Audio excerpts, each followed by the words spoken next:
નમો લોહે સૌહરિહંતાણમ નમો લોહે સૌહૃદાનમ નમો લોહે સૌઆયર્યાન નમો લોહે સૌજ્યાયાન નમો લોહે સૌત્રિકાળવતી શ્રાવણમ ઓમકારમિંદુ સંયુક્ત નિત્યમ જયંતિ યોગિન કામદમ ઔષધો છે ઓંકારાય નમો નમઃ મંગળમ ભગવાન મંગળમ ગૌતમોર્મિ મંગળમ કુંકુંદારી વિજેન્દ્રમોષ મંગળમ નમઃ સમયસારાય સ્વાનુભૂત્યા ચકાસ્તે સ્વભાવાય ભવાય સર્વાય વિભાવ નિરુદ્ધ નિરાકાર.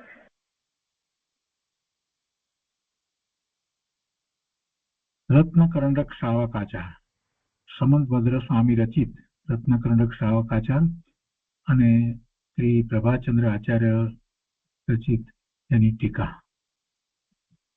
એનો સાથે આપણે કરી રહ્યા છીએ. અને એની સાથે વિશેષની અંદર બીજા અનેક ગ્રંથમાંથી વિસ્તારપૂર્વક સમજણ આપવામાં આવી રહી છે. રત્નકરંડક શ્રાવકાચારના સ્વાધ્યાયમાં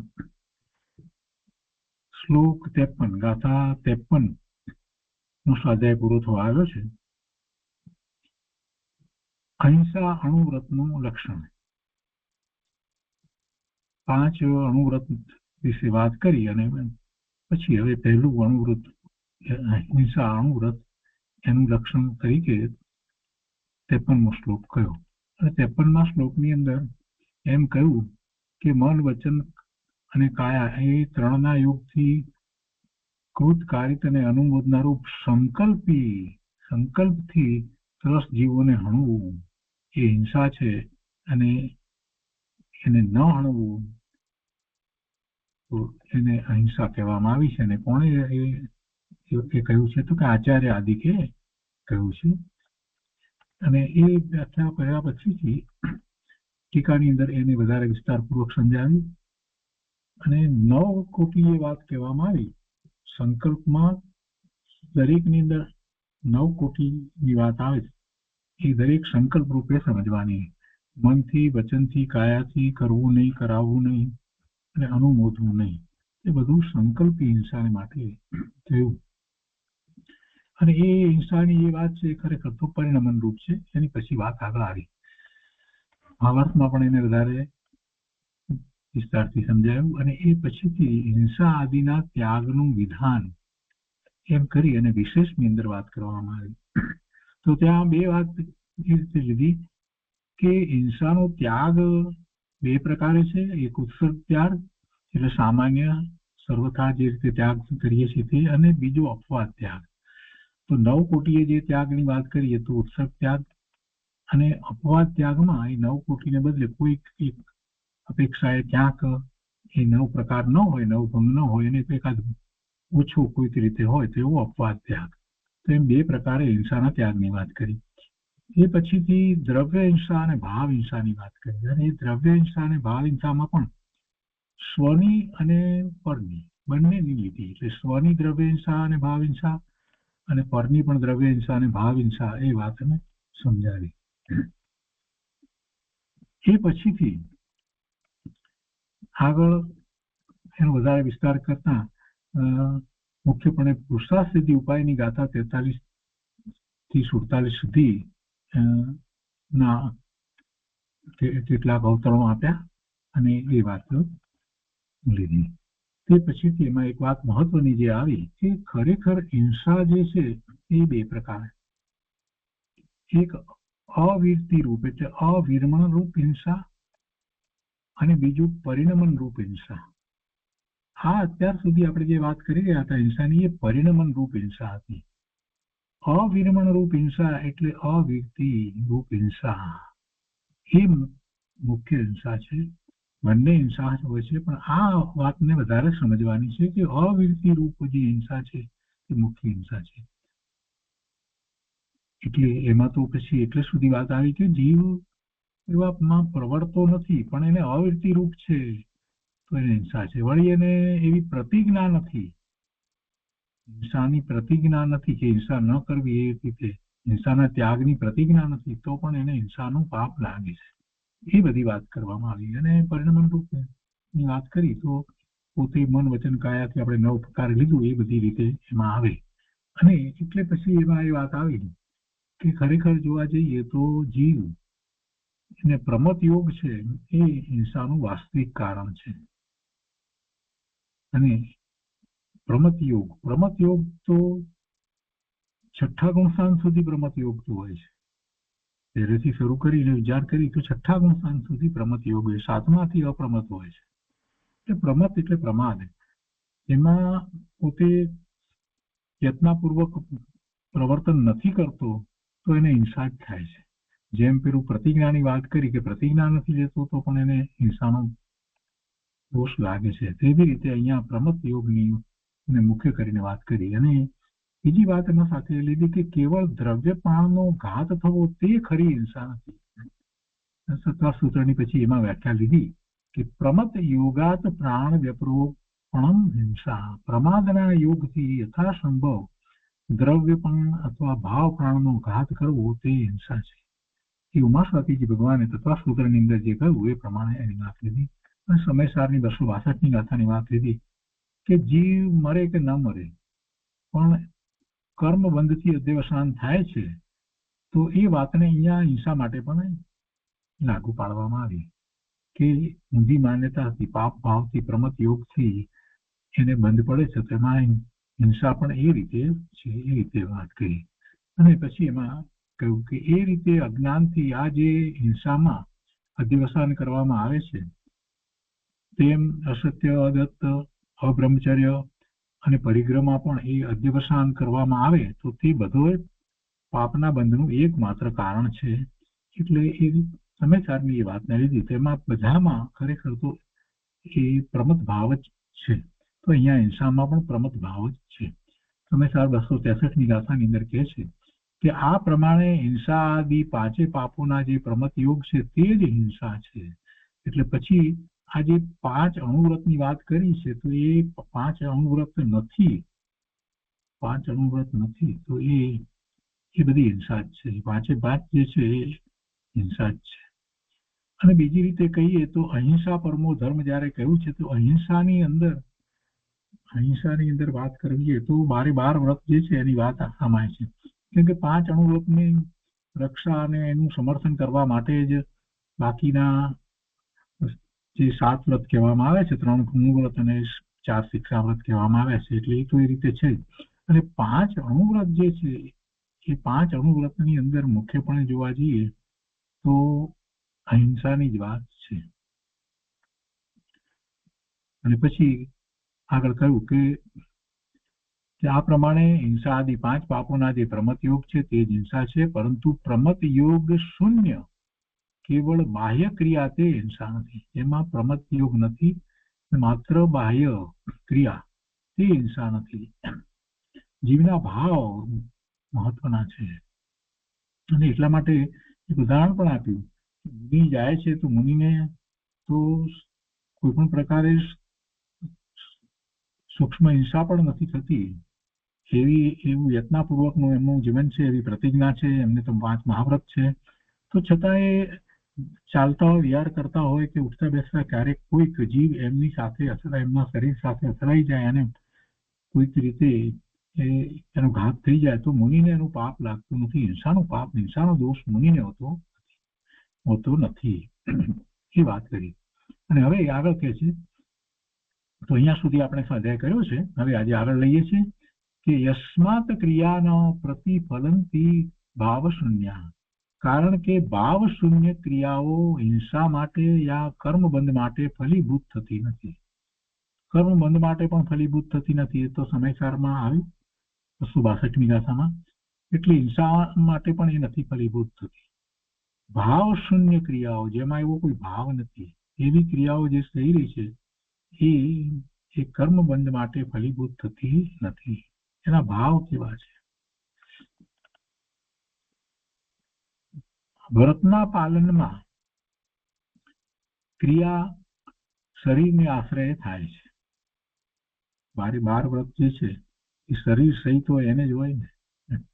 શરીર રહી તો એને ક્યાં વ્રત થાય? એટલે વ્રતમાં બધી જગ્યાએ શરીરની અપેક્ષા રહેલી છે. વ્રતના પાલનમાં ક્રિયા શરીરને આશ્રય થાય છે. ને આ શારીરિક ક્રિયાથી જીવને પુણ્ય પાપ કે ધર્મ થતો નથી. શરીરની કોઈ ક્રિયાથી જીવને પુણ્ય નથી, પાપ નથી કે ધર્મ એટલે મુક્તિ પણ નથી, સંવર નથી, નિજરા નથી, કાંઈ નથી. કારણ કે તે ક્રિયા જીવના અધિકારમાં નથી.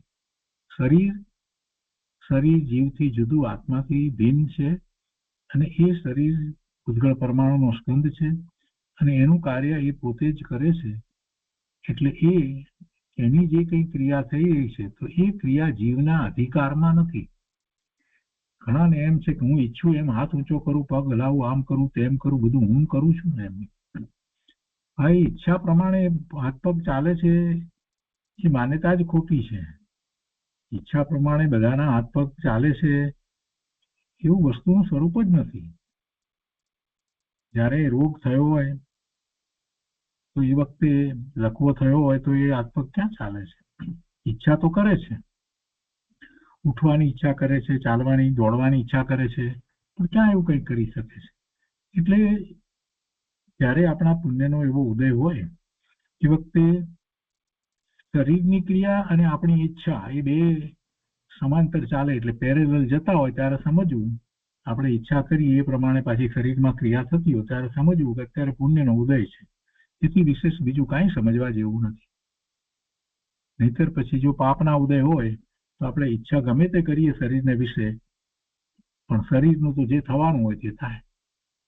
કોઈ ઈચ્છે છે કે પોતાને રોગ આવે, કોઈ ઈચ્છે છે કે એને ડાયાબિટીસ થાય, કે કોઈ ઈચ્છે છે કે એને કેન્સર થાય, કે કોઈ ઈચ્છે છે કે એને હાડકું ભાંગી જાય? કોઈ ઈચ્છતું નથી. તો શરીરમાં આ બધું જે થઈ રહ્યું છે એ કઈ જીવની ઈચ્છાથી તો થતું નથી. એટલે શરીરને અને જીવની ઈચ્છા એ બેને સીધો કોઈ જ સંબંધ નથી. આ શારીરિક ક્રિયાથી જીવને પુણ્ય પાપ કે ધર્મ થતો નથી. પુણ્ય નથી થતું, પાપ પણ નથી થતું, ધર્મ પણ નથી થતો. ક્રિયા શરીરની છે, અને એટલા માટે કહે છે કે કારણ કે તે ક્રિયા જીવના અધિકારમાં નથી. શરીરની ક્રિયા જીવના અધિકારમાં નથી, તથા તે ક્રિયા જીવ કરી શકતો જ નથી. પણ તે ક્રિયા વખતે અહિંસા આદિના જે વિકલ્પ ઉઠે છે, તો એ વિકલ્પ સાથે રહેલો જે શુભ ભાવ છે એ જીવનો છે. એ પણ શુભ ભાવ છે છતાં પણ એ વિભાવ છે. પણ એ ક્રિયા વખતે અહિંસા આદિના જે વિકલ્પ ઉઠે છે તે રાગ, એ શુભ ભાવ પણ જીવકૃત અપરાધ છે. કેમ જીવકૃત અપરાધ કહ્યો? કેમ કે શુભ ભાવ જે છે, શુભ ભાવ છે એ કઈ આત્માના ગુણને અનુસરીને નથી થતો. એ આત્માનું સ્વરૂપ નથી. એ તો વિભાવ છે, પરના લક્ષ્ય થતો ભાવ છે. એટલે એ બીજી રીતે કહીએ તો એના સ્વભાવ ભાવથી વિરુદ્ધ છે. એટલે એ રાગ છે, અને રાગ પણ એ જીવકૃત અપરાધ છે. એમ હોવાથી, અર્થાત શુભરાગ હોવાથી એ બંધનું કારણ છે, એ ધર્મનું કારણ નથી. પણ પેલી ક્રિયા છે એ ધર્મનું કે બંધનું કારણ નથી. શરીરની ક્રિયા નહીં, પરંતુ એ ક્રિયા વખતે સાથે એને જે વિકલ્પ ઉઠ્યો છે અને જે ભાવ છે, રાગ છે, શુભ ભાવ છે, એ બંધનું કારણ છે.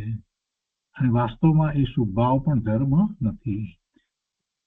તેથી માત્ર બાહ્ય હિંસા આદિ ભાવ છૂટવાથી પાપની નિજરા થાય છે એમ માનવું તે યોગ્ય નથી. માત્ર બાહ્ય હિંસા આદિ છૂટવાથી પાપની નિર્જરા થાય છે એમ માનવું તે યોગ્ય નથી. એનાથી નિજરા ન થાય. નિયમસાર, એમાં અહીંયા વાત લીધી છે કે નિયમસાર વ્યવહાર પ્રકરણ 56 થી 59 ની અંદર આ વિષયની વાત કરવામાં આવી છે. પરંતુ તે વખતે સમ્યક દ્રષ્ટિ શ્રાવકને જે અંતરંગ મિથ્યાત્વ અને અનંતાનુબંધી તથા અપ્રત્યાખ્યાન સંબંધી ક્રોધ, માન, માયા, લોભનો અભાવ છે, એવા કશાયનો અભાવ છે, તે સંવરનું કારણ છે. નહીં કે એને હિંસાનો ભાવ છૂટ્યો એટલે એને નિજરા થઈ જાય એમ નથી. હિંસાનો ભાવ નથી, ક્રિયા નથી હિંસાની, એટલે એને કઈ નિજરા થાય છે એમ નથી.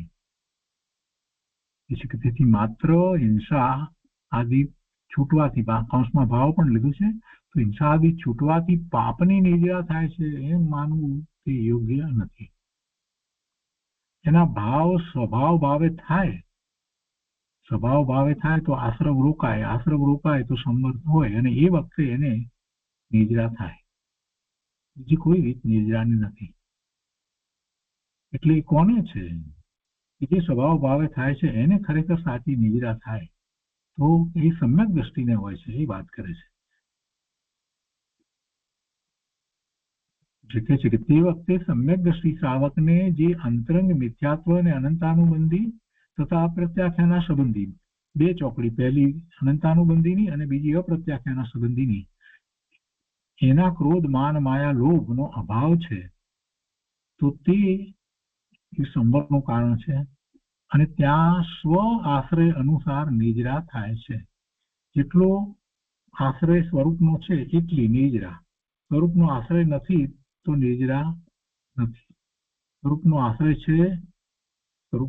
છે સ્વ આશ્રય, તો નિદ્રા થાય છે. એટલે સંબર સહિત જ નિદ્રા હોય છે. સ્વરૂપની દ્રષ્ટિ, સ્વરૂપના આશ્રય વિના નિદ્રા થતી નથી. અહીંયા વાત ચાલે છે અહિંસાની, પણ એની અંદર સાથે સાથે આ વાત પણ નિયમસારની વાતને લઈ લીધી છે અને નિદ્રાની વાતને કરી છે. કેમ કે ક્રિયાથી પુણ્ય કે પાપ નથી, અહિંસા નથી એ વાત કરી, એટલે એની સાથે રહેલી આ વાત હતી એટલે અહીંયા લીધી. કે છે કે અંતરંગ શુદ્ધતા છે તે નિશ્ચય વ્રત છે અને સાથે જે શુભભાવ છે તે વ્યવહાર વ્રત છે. અણુવ્રતની વાત લઈએ છીએ તો એમાં જે શુભભાવ છે તે વ્યવહાર વ્રત છે અને નિશ્ચય વ્રત છે અંતરંગ શુદ્ધતા. જેટલી વિતરાગતા છે, અંતરંગ શુદ્ધતા છે, સ્વરૂપનું લક્ષ છે, એટલું નિશ્ચય વ્રત છે. અને તે નિશ્ચય વ્રત નું આ વ્યવહાર વ્રત છે તે નિમિત્ત છે. વ્યવહાર વ્રત જે શુભભાવ જે છે તે શુભભાવ વ્યવહાર વ્રત છે અને તે નિશ્ચય વ્રતનું નિમિત્ત છે. કેમ કે એક દેશ વિતરાગતા સાથે આવો વ્યવહાર એ બુદ્ધિએ હોય છે. જ્યારે નિશ્ચય વ્રત હોય ત્યારે 12મા વ્યવહાર વ્રત હોય, એવો જ નિમિત્ત નૈમિત્તિક સંબંધ છે. એટલે અહીંયા એક દેશ વિતરાગતા લીધી છે ને, એક દેશ વિતરાગતા એટલે એને દેશ વ્રત છે. શ્રાવકના વ્રત લીધા છે, અણુવ્રત લીધા છે, મહાવ્રત નથી લીધા. એટલે એને એક દેશ વિતરાગતા છે, નિશ્ચયથી હોય તો પણ. તો એ એક દેશ વિતરાગતા સાથે એને વ્યવહાર આવો હોય છે, શુભભાવરૂપ વ્યવહાર એને હોય છે. તો એ વ્યવહાર હોય શુભભાવરૂપ, પણ છતાં એ શુભભાવરૂપ વ્યવહાર જે છે એને આદરણીય નથી માનતો. એ હે બુદ્ધિ હોય છે, છોડવા લાયક છે એમ માને છે. હું તો નિશ્ચયથી જે છે વ્રત છે એને જે અંગીકાર કરે છે ને એનું જ એને લક્ષ્ય છે, એ એને ઉપાદેય છે. હવે કે છે મોક્ષ માર્ગ પ્રકાશકની વાત લીધી છે કે પૃષ્ઠ 260 કહ્યું છે કે બાહ્ય વ્રત આદિક છે તે તો શરીર આદિ પરદ્રવ્ય આશ્રિત છે અને પરદ્રવ્યનો પોતે કરતા નથી. શરીરનું કામ પોતે કરી શકતો નથી અને શરીરના આશ્રય આ બાહ્યમાં વ્રત છે. તો એમાં કર્તૃત્વ બુદ્ધિ પણ ન કરવી. કર્તૃત્વ બુદ્ધિ કરે એટલે પોતાના ભાવ થયા. એવી કર્તૃત્વ બુદ્ધિ કરશે તો પછી જેવા ભાવ છે એ પ્રમાણે બંધ પડશે, પુણ્ય કે પાપનો બંધ પડશે. તથા તેમાં મમત્વ પણ ન કરવું. એ વ્રત આદિકમાં ગ્રહણ ત્યાગરૂપ પોતાનો શુભ ઉપયોગ થાય છે તો તે પોતાના આશ્રય છે અને તેનો પોતે કરતા છે. એ વખતે એનો શુભ ઉપયોગ જે થયો તો એનો કરતા પોતે છે, એ કોઈ કરાવતું નથી. અને એ પોતાના આશ્રય કહેવાય. શુભ ઉપયોગ થયો છે એટલે પોતાના આશ્રય એટલે એ કરે છે એ અપેક્ષાથી પોતાના આશ્રય.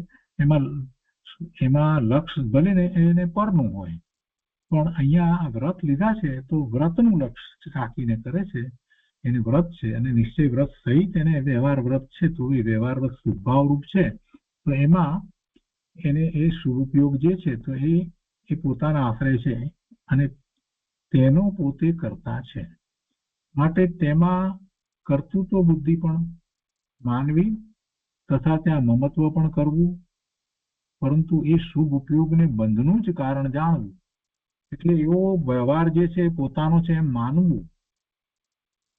માનવું અને અશુભથી બચવા માટે એ શુભ ભાવ મારો એમ કરીને શુભ ભાવનું એટલું મહત્વ રહે, પણ છતાંય એ શુભ ઉપયોગ જે છે તે બંધનું કારણ જાણી અને છેવટે એને હે બુદ્ધિ લેવ છોડવા લાયક છે.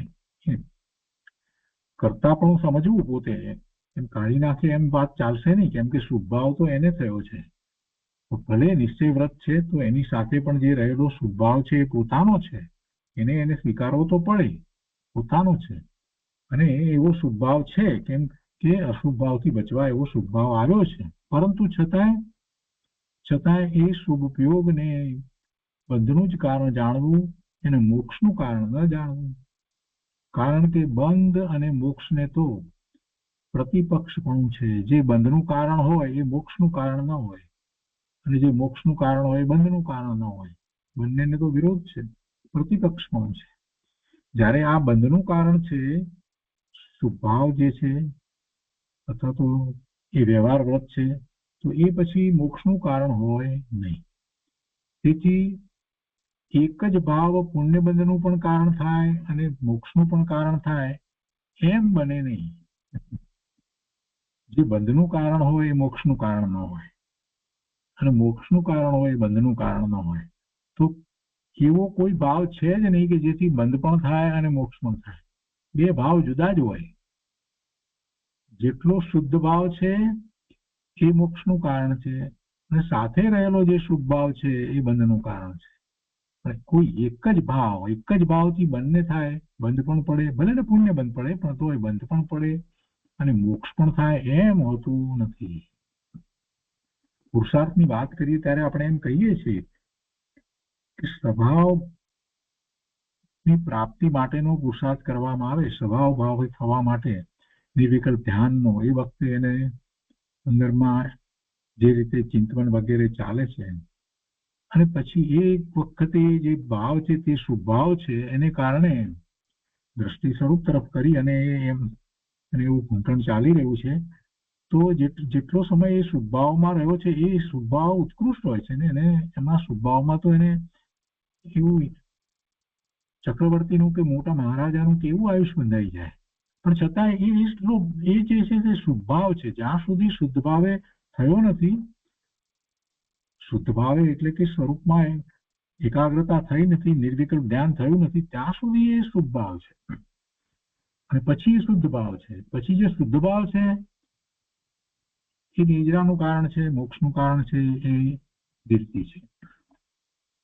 તો એ છે કે એક જ ભાવ પુણ્ય બંધનું અને પણ કારણ થાય અને મોક્ષનું પણ કારણ થાય એમ માનવું તે ભ્રમ છે, એમ હોતું નથી. તેથી વ્રત અવ્રત એ બંને વિકલ્પ રહિત, જ્યાં પરદ્રવ્યના ગ્રહણ ત્યાગનું કાંઈ પ્રયોજન નથી, એવો ઉદાસીન વિતરાગ શુદ્ધ ઉપયોગ તે જ મોક્ષ માર્ગ છે. જો આ બીજી બધી વાત સાથે લેવામાં આવી છે, પણ એ મહત્વની છે, એની સાથે એ સંબંધ ધરાવે છે. એટલે આ અણુવ્રત લઈએ છીએ તો અણુવ્રત છે કે વ્રત નો એ વિકલ્પ છે. તો કે છે કે એ વિકલ્પ અને અવ્રત છે તો પણ એ વિકલ્પ છે. તો એ બેમાંથી કોઈ વિકલ્પ ન હોય. વળી જ્યાં પરદ્રવ્યનું ગ્રહણ કે ત્યાગ એનું પણ કાંઈ પ્રયોજન નથી અને એ હું કરી શકતોય નથી, એટલે જગતના પદાર્થો પ્રત્યે એવો ઉદાસીનતાનો ભાવ હોય, તો એ વિતરાગ શુદ્ધ ઉપયોગ જે હોય તે જ મોક્ષ માર્ગ છે. એટલે ભલે વ્રત રહ્યા, વ્રત હોય તો ભલે રહ્યા, બાહ્યમાં જે વ્રત હોય તે હોય, સામાન્ય રીતે નિમિત્ત નૈમિત્તિક સંબંધ જ એવો છે કે જેને એવો શુદ્ધ ઉપયોગ થતો હોય અને એને કસાયની બીજી ચોકડી ગઈ હોય તો એને એવા વ્રત હોય. નીચલી દશામાં આગળ કહે છે કે નીચલી દશામાં કેટલાક જીવોને શુદ્ધ ઉપયોગ અને શુભ ઉપયોગનું યુક્તપણું હોય છે, બે સાથે હોય છે નીચલી દશામાં. તેથી એ વ્રત આદિ શુભ ઉપયોગને ઉપચારથી મોક્ષ માર્ગ કહ્યું છે. પણ વસ્તુ વિચારથી જોતા શુભ ઉપયોગ છે તે મોક્ષનો ઘાતક જ છે. જેટલો સમય શુભ ઉપયોગમાં રોકાય છે એટલો સમય સ્વભાવ ભાવનો ઘાત કરી રહ્યો છે અને શુદ્ધ ભાવે થતો નથી. આ રીતે જે બંધનું કારણ છે તે જ મોક્ષનું ઘાતક છે એવું શ્રદ્ધાન કરવું. શુદ્ધ ઉપયોગને જ ઉપાદેય ગણી તેનો ઉપાય કરવો તથા શુભ ઉપયોગ અશુભ ઉપયોગને હે જાણી તેના ત્યાગનો ઉપાય કરવો. આ બધી વાત ઉચ્ચમાર્ગ પ્રકાશકમાંથી લીધી છે. અહીંયા કહે છે કે આ શ્લોકની ટીકામાં આચાર્ય ભગવાને કહ્યું છે કે અત્ર કૃત વચનમ કર્તુઃ સ્વાતંત્ર્ય પ્રતિપ્રત્યર્થમ. અહીં કૃત વચન અગાઉ આ વાત આવી ગઈ છે. કૃત એટલે કૃત વચનથી શું કહેવું છે કે એમાં કર્તા પણ એટલે કર્તા સ્વતંત્ર છે એમાં એવો અર્થ થાય છે. કૃત વચન એ કર્તાની સ્વાતંત્ર્યની પ્રતિપત્તિ છે એટલે એના દ્વારા આપણને કર્તા જે છે એ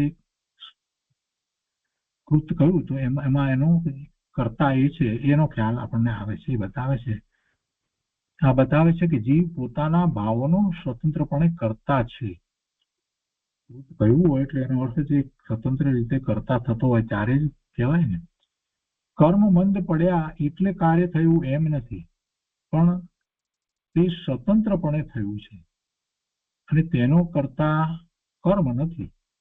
જો કર્મ તેનો કરતા હોય તો બંને દ્રવ્યોની એકતાનો પ્રસંગ આવે અને એ સિદ્ધાંત વિરુદ્ધ છે. કયા બંને દ્રવ્ય? જીવ દ્રવ્ય અને જળ કર્મ અને રજકો ના સ્કંદરૂપ કર્મ.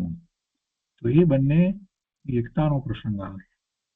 કર્મને કરતા કહીએ તો એટલે કર્મ કરતા નથી. જીવ પોતે અહીંયા કૃતની જયારે વાત કરી શરૂઆતની અંદર જે વાત કરી તો એમાં કૃત એટલે કરતા. તો એ કરતા એ સ્વતંત્ર રીતે કરતા થાય છે.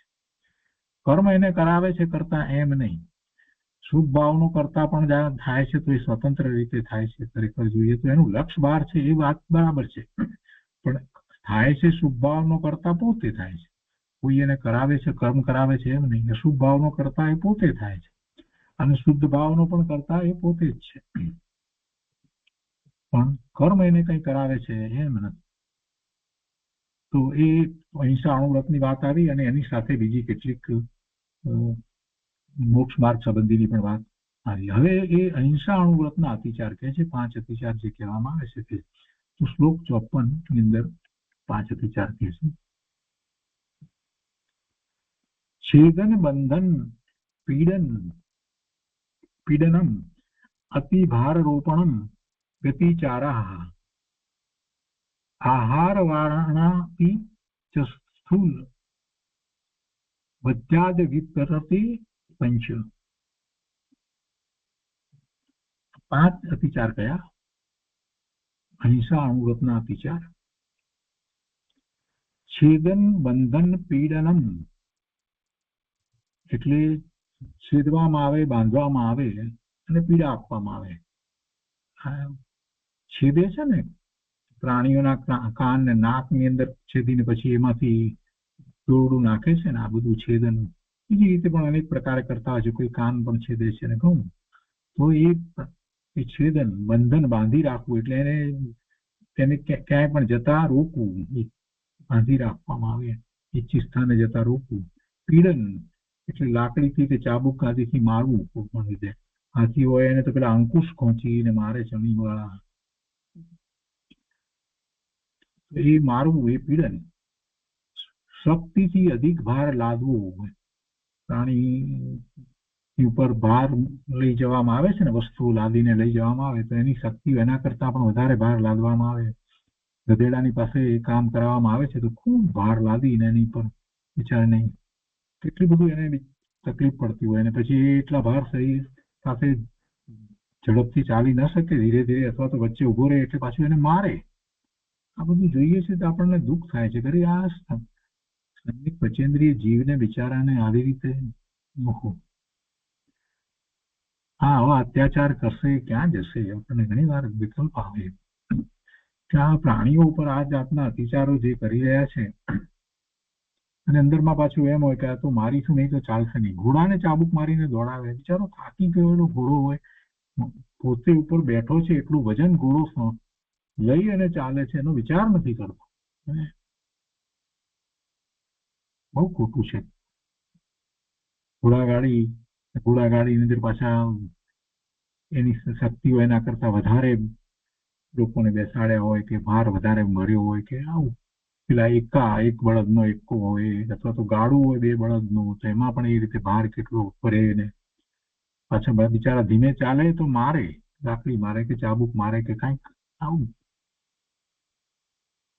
અને પાછા બળદને તો પેલા કાનમાંથી દોરડું પરવેલું હોય, નાક નાખેલી હોય, એ ખેંચે. આપણને એમ થાય કે હા બિચારા જીવને કેટલી પીડા આપે છે આ લોકો. છેદન બંધન પીડન, શક્તિથી અધિક ભાર લાદવો, 4 થયા. અને 5મું છે સમયસર પૂરતા આહાર પાણી ન દેવા. એ 5 પંચ સ્થૂલ પદાર્થ સ્થૂળ હિંસાથી વિપરતે વીરતીના અર્થાંત સ્થૂળ હિંસા, ત્યાગના, અહિંસા, અણુવ્રતના એ અતિચારો છે. યતિચારો એની ટીકામાં કહે છે કે વ્યતિચારા એટલે અતિચારો વિવિધ અથવા વ્રતને વિરૂપ વિકૃત કરનારા દોષો એ અતિચારો છે.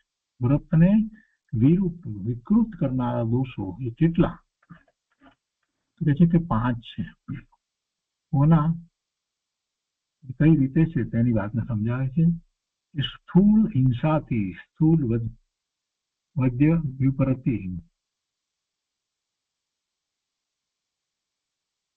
સ્થૂળ પદાર્થ વિપરતિ, સ્થૂળ હિંસાથી વીરતીના અર્થાત અહિંસા અણુવ્રતના એ કેવા છે તે કહે છે તો કે છેદન ઇત્યાદિ 5 જે કયા તે પ્રમાણે કાન, નાક આદિ અવયવોને કાપવા, છેદન કરવું, અને વળી બંધન એટલે એ સ્થાને જતા અટકાવવા, જેને જ્યાં જવું ત્યાં જવા ન દેવા, જે હેતુ થાય છે એવા બંધન, લાકડી ચાબુક આદિથી મારવું તે પીડા, અને અતિ ભારરૂપણ એટલે જે વ્યાજબી નથી, ન્યાય નથી એવા અતિ ભારથી એવા અધિક ભાર લાદવો.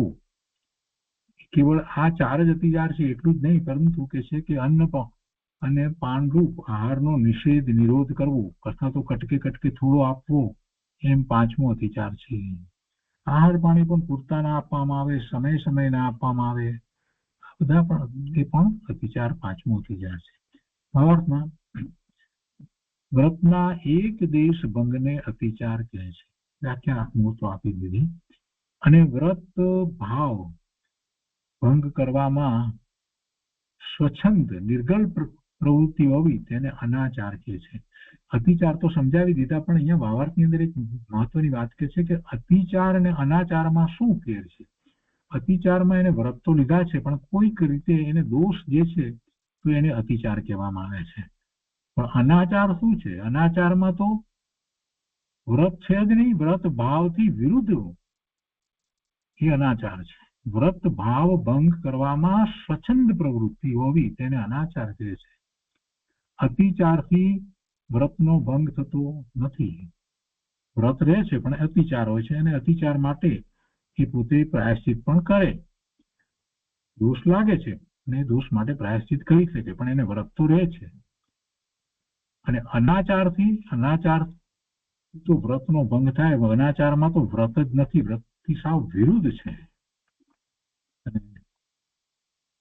વિષયોમાં પ્રવૃત્તિને અતિચાર અને અતિ આસક્તિને અનાચાર કહે છે. આ વાત આચાર્ય અમિત ગતિજી કૃત સામાયિક પાઠ છે ને એમાંથી વાત લીધી છે કે જો વિષયોનો વિચાર કરીએ, ઇન્દ્રિયના વિષયો જે છે, તો એને માટે કોઈક વખત એવું થાય, તેને પ્રતિજ્ઞા લીધી હોય તેમાં કોઈક રીતે થાય તો અતિચાર લાગે, પણ એમાં અતિ આસક્તિ કરે તો અનાચાર થઈ જાય, અતિચાર ના કહેવાય. અનાચાર થઈ જાય. અને અનાચારમાં તો એકલું પાપ પાપ પાપ સિવાય બીજું કાંઈ નથી, એના પ્રાયશ્ચિત નથી હોતા. હવે અહીંયા કેટલીક વાત કરે છે કે સ્થૂળ હિંસા ત્યાગના અર્થાત અહિંસા અણુવ્રતના મુખ્ય 5 અતિચાર છે. જેને આ વ્રત લીધા છે એને આ ધ્યાનમાં રાખવા જોઈએ એમ કહેવાનો આશય છે કે આવા દોષ ન થઈ જાય. છેદન, મનુષ્ય અથવા પશુના નાક કાન છેદવા, બંધન, બાંધી રાખવું, ઈચ્છિત સ્થાને જવા ન દેવું, પીડન, દંડા ચાબુક આદિથી મારવું, પીડા કરવી, અતિ ભાર લાદવું, ગજા ઉપરાંત અધિક ભાર ભરવો, અન્નપાનનો નિરોધ એટલે સમયસર પૂરતા આહાર પાણી આપવા નહીં. તો એવા આ અતિચાર કયા. કહે છે કે આ શ્લોક 54માં જે પર પદાર્થોની ક્રિયા છે તે જીવ કરી શકતો નથી. જો નિશ્ચયની વાત અહીંયા સાથે મૂકી દીધી છે. વિશેષમાં જેમ વાત કરે છે એવી રીતે અહીંયા નોંધ તરીકે વાત મૂકવામાં આવી છે.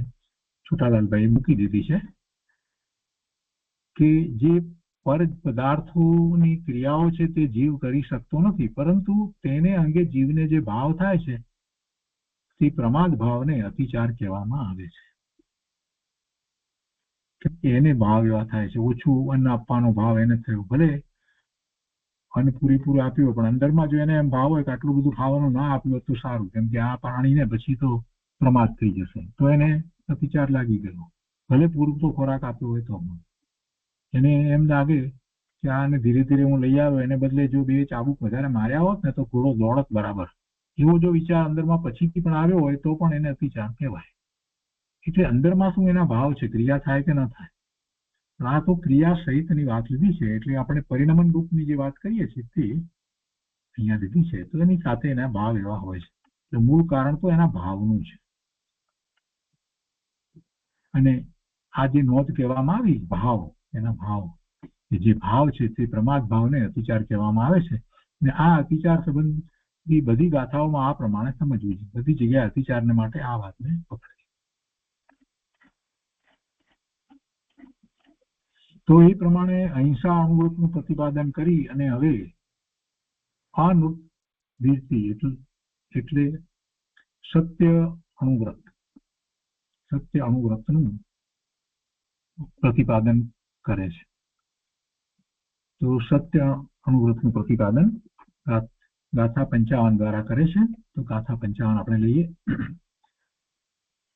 સ્થૂલમ અલિકમ ન વદતી ન પરાન વાદયતી સત્યમ અપી વિપદે યત દ્વંદ્વતિ સંતઃ સ્થૂલ મૃષા વાદ વૈરમણમ એટલે વીરતી. આનો અર્થમાં કહે છે કે યત સ્થૂલમ અલિકમ એટલે પુરુષ જે સ્થૂળ જૂઠ અસત્ય ન વદતી, ન તો પોતે બોલે છે અને ન પરાન વાદ્યતી, ન બીજાઓની પાસે બોલાવે છે, તથા વિપદે અન્યની આપત્તિ માટે અર્થાત અન્યનો ઘાત થાય એવું, સત્યમ અપી ન વદતી ન પરાન વાદ્યતી, પોતે એવું સત્ય પણ પોતે બોલતો નથી અને બીજાઓને બોલાવતો નથી કે જેમાં બીજાઓને આપત્તિ આવે, બીજાનો અન્યનો ઘાત થાય. તો એવું સત્ય પણ એ પોતે બોલતો નથી અને બીજાઓને બોલાવતો નથી, બીજાઓ કોઈનો ઘાત થાય એ સત્યને કારણે. તતો સંત તેને ગણધર આદિક મહાપુરુષો સ્થૂલ મૃષાવાદ વૈરમણમ સ્થૂળ જૂઠથી વીરતી રૂપ અર્થાત સત્ય અણુવ્રત વદંતી કહે છે. કોણ કહે છે? ગણધર આદિક મહાપુરુષો કહે છે. પુરુષ જે સ્થૂળ જૂઠ અસત્ય ન તો પોતે બોલે છે અને ન બીજાઓની પાસે બોલાવે છે, તથા અન્યની આપત્તિ માટે અર્થાત અન્યનો ઘાત થાય તેવું સત્ય પણ પોતે બોલતો નથી અને બીજાઓને બોલાવતો નથી, તેને ગણધર ભગવાન આદિ મહાપુરુષો એને સત્ય અણુવ્રત કહે છે. સ્થૂળ જૂઠથી વીરતી રૂપ સત્ય અણુવ્રત કહે છે. મહાવ્રત નથી એટલે સ્થૂળ જૂઠથી વીરતી રૂપ છે. ટીકામાં કહે છે કે યત સ્થૂલ મૃષાવાદ વૈર્મણમ, જે સ્થૂળ અસત્ય વચન તેનાથી વીરતી તેને સ્થૂળ સત્ય અણુવ્રત કહે છે. કોણ કહે છે? તો ગણધરદેવ આદિ સંત પુરુષો. તે શું? તો કે સંતો કે જે બોલતા નથી, સંતો એવું બોલતા નથી અસત્ય, કે એવું સત્ય પણ કહેતા નથી કે જેથી બીજાનો ઘાત વગેરે થઈ જાય. તો એ રીતે એ બોલતા નથી એવું અસત્ય. અલિકમ સત્યમ એટલે અસત્ય, જૂઠું. કેવું જૂઠું? સ્થૂલમ સ્થૂળ જૂઠ, અર્થાત તે જે બોલવાથી રાજા આદિ તરફથી સ્વ પરનો વધ બંધ આદિ થાય તેવું જૂઠ. અને ન વધતી એટલે એવું એ બોલતા નથી. પ્રથમ તો પોતે બોલતા નથી અને પરાન ન વાદેતી એટલે બીજા પાસે તેવું જૂઠ બોલાવતા નથી. એવું જૂઠ નહીં, કિંતુ આ ચોર છે ઇત્યાદિ રૂપ કેવું કેવળ જૂઠ નહીં એટલે એકલું અસત્ય એમ નહીં, પરંતુ અહીંયા કે છે કેવળ જૂઠ નહીં, એકલું અસત્ય નહીં, પરંતુ સત્ય પણ. કેવું સત્ય કે છે? તો કે એવું સત્ય બોલે કે જેથી પેલાને કંઈક એને આપત્તિ આવી પડે, એવું કંઈક થાય એવું. જેમ કે આ ચોર છે કે તો રાજા એને દંડે મારે. અહીંયા તો જુઓ ને કેટલાક દેશોની અંદર તો, મુસ્લિમ દેશોની અંદર તો ત્યાં એવું હોય છે કે જે ચોરી કરે એના હાથ કાપી નાખે છે. આપણે જાણતા હોઈએ, જોઈએ કે આને ચોરી કરી છે તો સત્ય બોલીએ તો પેલાના હાથ કાપી નાખે. એટલે એ અપેક્ષાથી વાત સમજીએ તો આપણને સમજાય કે બીજા પાસે તેવું જૂઠ બોલાવતા નથી. એ તો વાત બરાબર છે, એટલે કેવળ જૂઠ નહીં એ વાત તો બરાબર છે, પણ સાથે સાથે કહે છે કિંતુ આ ચોર છે ઇત્યાદિ રૂપ સત્ય પણ સ્વયં બોલતો નથી અને અન્ય પાસે બોલાવતો નથી. કેવું સત્ય? કે જે બોલેલું વચન સત્ય હોવા છતાં બીજાને અપકાર રૂપ થાય, વિપદે ઉપકાર રૂપ થાય, ઉપાધિ રૂપ થાય તેવું સત્ય પણ પોતે બોલે નહીં. ભાવાર્થમાં પ્રશ્ન કરતા કહે છે કે જે બોલવાથી રાજા આદિ સ્વ પરનો વધ બંધ આદિ કરે તેને સ્થૂળ જૂઠ કહે છે. એટલે સામાન્ય રીતે પોતાને ખ્યાલમાં આવે, બીજાઓને ખ્યાલમાં આવે, જેને કારણે થઈ અને રાજા હોય કે જે હોય તે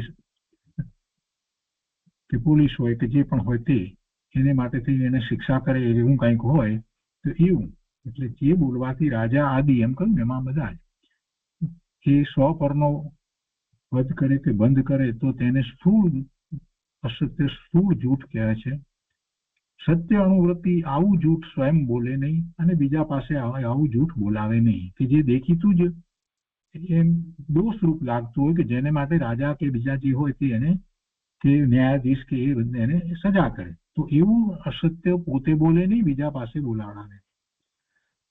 વળી અસત્ય તો ના બોલે પણ સત્યને વિશે કહે છે કે સત્ય પણ જો અન્યને અહિતકારક વિઘાતક હોય તો તેવું સત્ય પણ તે બોલે નહીં. જેમ કે પાસે થઈને હરણ જતું જોયું હોય છતાં શિકારી આવી અને પૂછે તો એ વ્રતીને પૂછે કે ભાઈ તમે હરણ જોયું? તો એ વિશે એ સત્ય કહે નહીં કે હા અહીંયા હરણ હતું, નહીં કે આ બાજુ ગયું, એવું કહે નહીં. કારણ કે તેવું બોલવાથી શિકારી દ્વારા હરણનો ઘાત થવાનો સંભવ છે. તેથી અન્યને આપત્તિ આવી પડે તેવું સત્ય વચન પણ પોતે બોલે નહીં, તેમજ અન્ય પાસે બોલાવે નહીં. તો આવા સ્થૂળ અસત્ય ત્યાગને ગણધર આદિ મહાપુરુષો સત્ય અણુવ્રત કહે છે. અને વિશેષની અંદર કહે છે કે જે કાંઈ પ્રસાદ કષાયના યોગથી, અહીંયા પ્રસાદને બદલે પ્રમાદ હોવું જોઈએ, જે કાંઈ પ્રમાદ કષાયના યોગથી સ્વ પરને હાનિકારક અથવા તો અન્યથા રૂપ વચન કહેવામાં આવે છે તેને અનભૂત એટલે જુઠ્ઠું વચન જાણવું. પ્રમાદ કષાયના યોગથી સ્વને કે પરને હાનિકારક અથવા તો અન્યથા રૂપ વચન કહેવામાં આવે, અન્યથા રૂપ જે સાચું નથી તેવું કષાય સહિત હોય એ વચનો સાચા ક્યાંથી હોય? તો એને અનૃત કહો અથવા જુઠ્ઠું કહો અથવા અસત્ય કહો. અને એનો ત્યાગ, એનો જે ત્યાગ કરે છે તો એને સત્ય અનુવ્રત છે એમ કે છે. અસત્ય સામાન્ય રૂપે ગર્હિત, પાપ સહિત અને અપ્રિય એમ 3 પ્રકારનું માનવામાં આવ્યું છે.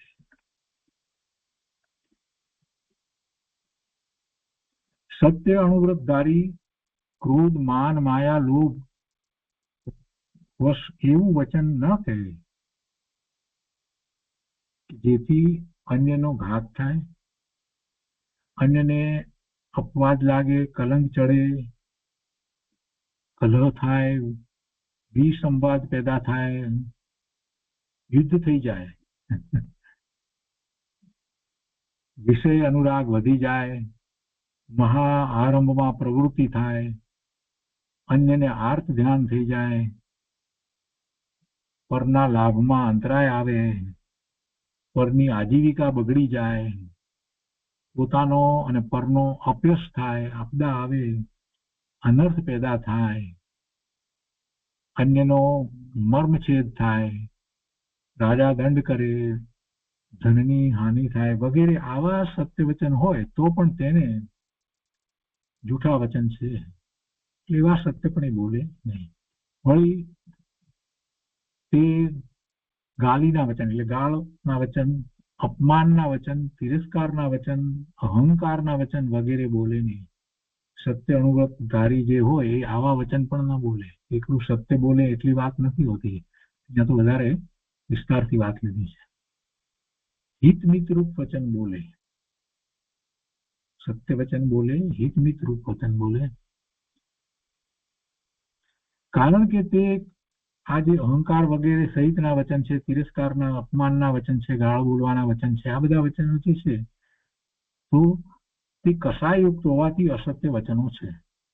વળી તે જીન સૂત્રને અનુકૂળ તથા સ્વ પરના હિતરૂપ, બહુ પ્રલાપ રહિત, પ્રામાણિક, સંતોષ ઉપજાવનાર, ધર્મનો ઉદ્યોત કરનાર વચન કહે એવા વચન બોલનાર ગૃહસ્થી સ્થૂળ અસત્યનો ત્યાગી છે.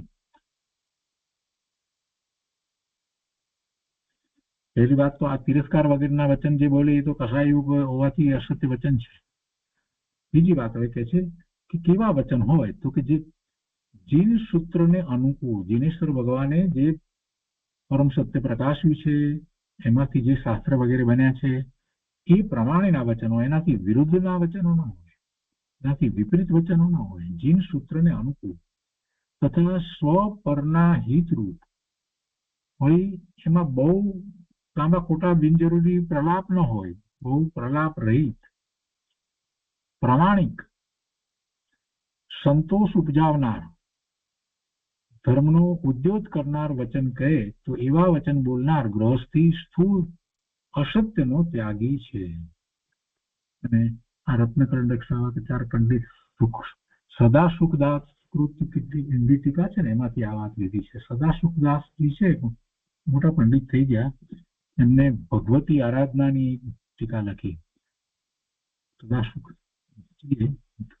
ભગવતી આરાધનાના શ્લોક 2000 ઉપર શ્લોક છે ભગવતી આરાધનાની અંદર. એ તો શિવાચાર્ય લખ્યા છે અને એની ટીકા સદા સુખ દાસજીએ કરી છે ઘણા વર્ષો પહેલા. એટલે રત્નકરંડક શ્રાવક આચારની પણ એમની ટીકા છે, એમાંથી આ વાત લીધી છે. એટલે સત્યની વાત આપણે લઈએ છીએ, અસત્યની વાત લઈએ છીએ, પણ બીજી સાથે આ બધી વાતને પણ સમજવાની રહે છે. તિરસ્કારના વચન, અપમાનના વચન, આ બધું શું છે? એ સત્યમાં જાય કે અસત્યમાં જાય? ભાઈ એ અસત્યમાં જ જાય બધું.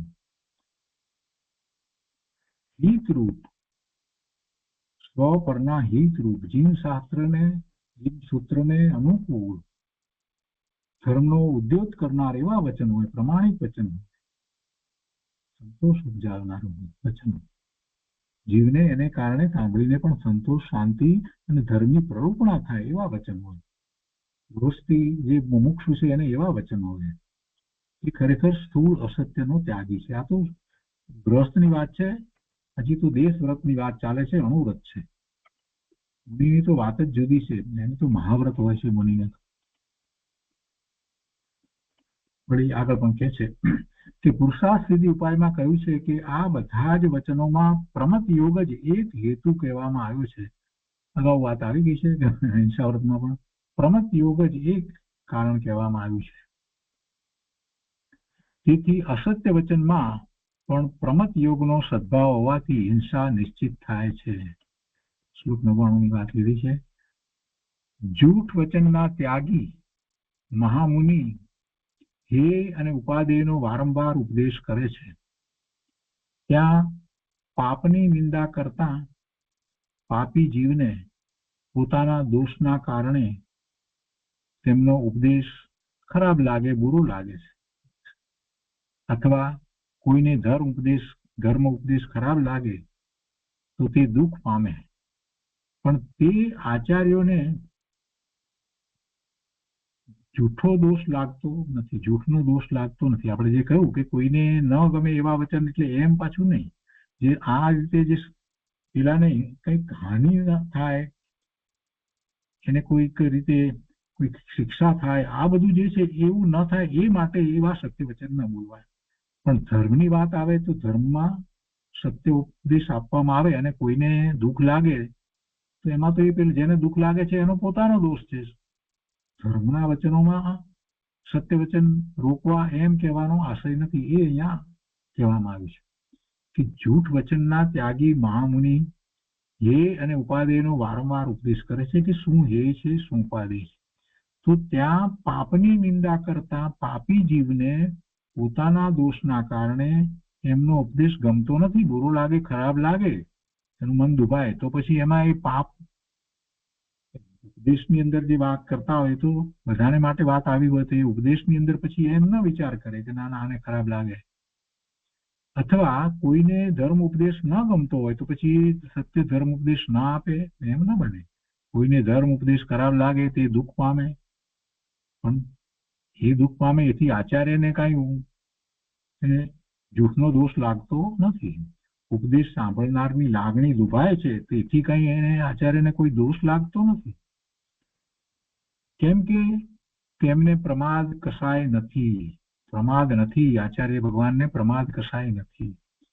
પ્રમાદ પૂર્વક વચનમાં જ હિંસા છે. તેથી જ કહ્યું છે કે પ્રમાદ સહિત યોગથી વચન બોલવા તે જૂઠ છે, અસત્ય છે, બીજી રીતે નહીં, અન્યથા નહીં. પ્રમાદ સહિત યોગથી વચન બોલવા તે જ અસત્ય છે, તે જ જૂઠ છે, બીજી રીતે અન્યથા નહીં. એટલે પ્રમાદ સહિત એનો અર્થ એ છે કે કોઈ પણ રીતે કસાય ભાવે થઈ અને જે વચન બોલવામાં આવે એ બધું જૂઠ છે ને એ હિંસા છે, એમ કહેવામાં આવ્યું છે. પુરુષાર્થ સિદ્ધિ ઉપાયની અંદર એ વાત લેવામાં આવી છે 99મી ગાથાની અંદર અને 100મી ગાથાની અંદર. હવે એના પછી સત્ય અણુવ્રતના અતિચારો છે તે આપણે આવતા સ્વાધ્યાયમાં લઈશું. આજનો સ્વાધ્યાય અહીંયા સુધી ગાથા 55 સુધી રાખીએ છીએ.